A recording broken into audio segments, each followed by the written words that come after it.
राधे दोस्तों, माता रानी के भजन गावे जाते हैं। लाइक सब्सक्राइब करब जा।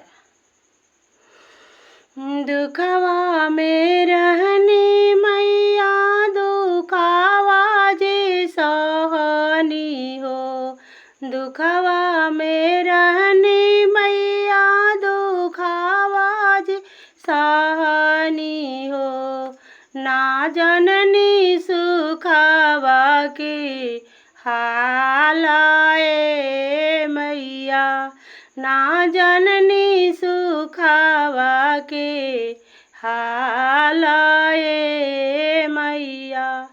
सबका के दिहलु हो मैया, अन्न धन लक्ष्मी हो। सबका के देलु मैया, अन्न धन लक्ष्मी हो। हमारा के काहे कैलू देर ए मैया, हमारा के बिरिया कैलू देर ए मैया। दुखवा में रहनी मैया, दुखवा जे सहनी हो। ना जननी सुखवा के हालाए मैया, ना जननी सुखवा के हालाए मैया। सबका के दिहलु हो मैया, महलया टारी हो।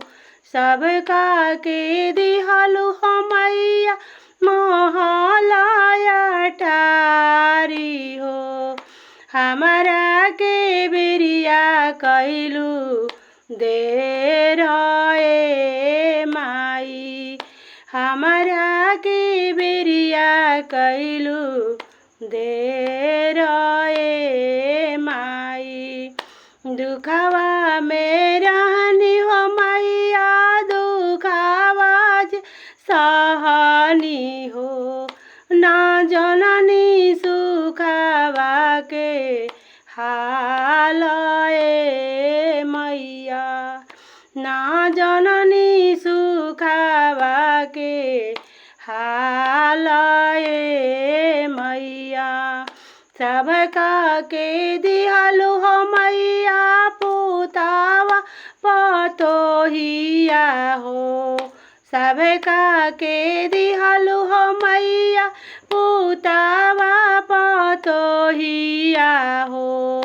हमारा के बिरिया कैलू देर ए माई, हमारा फेर नान जर ए माई।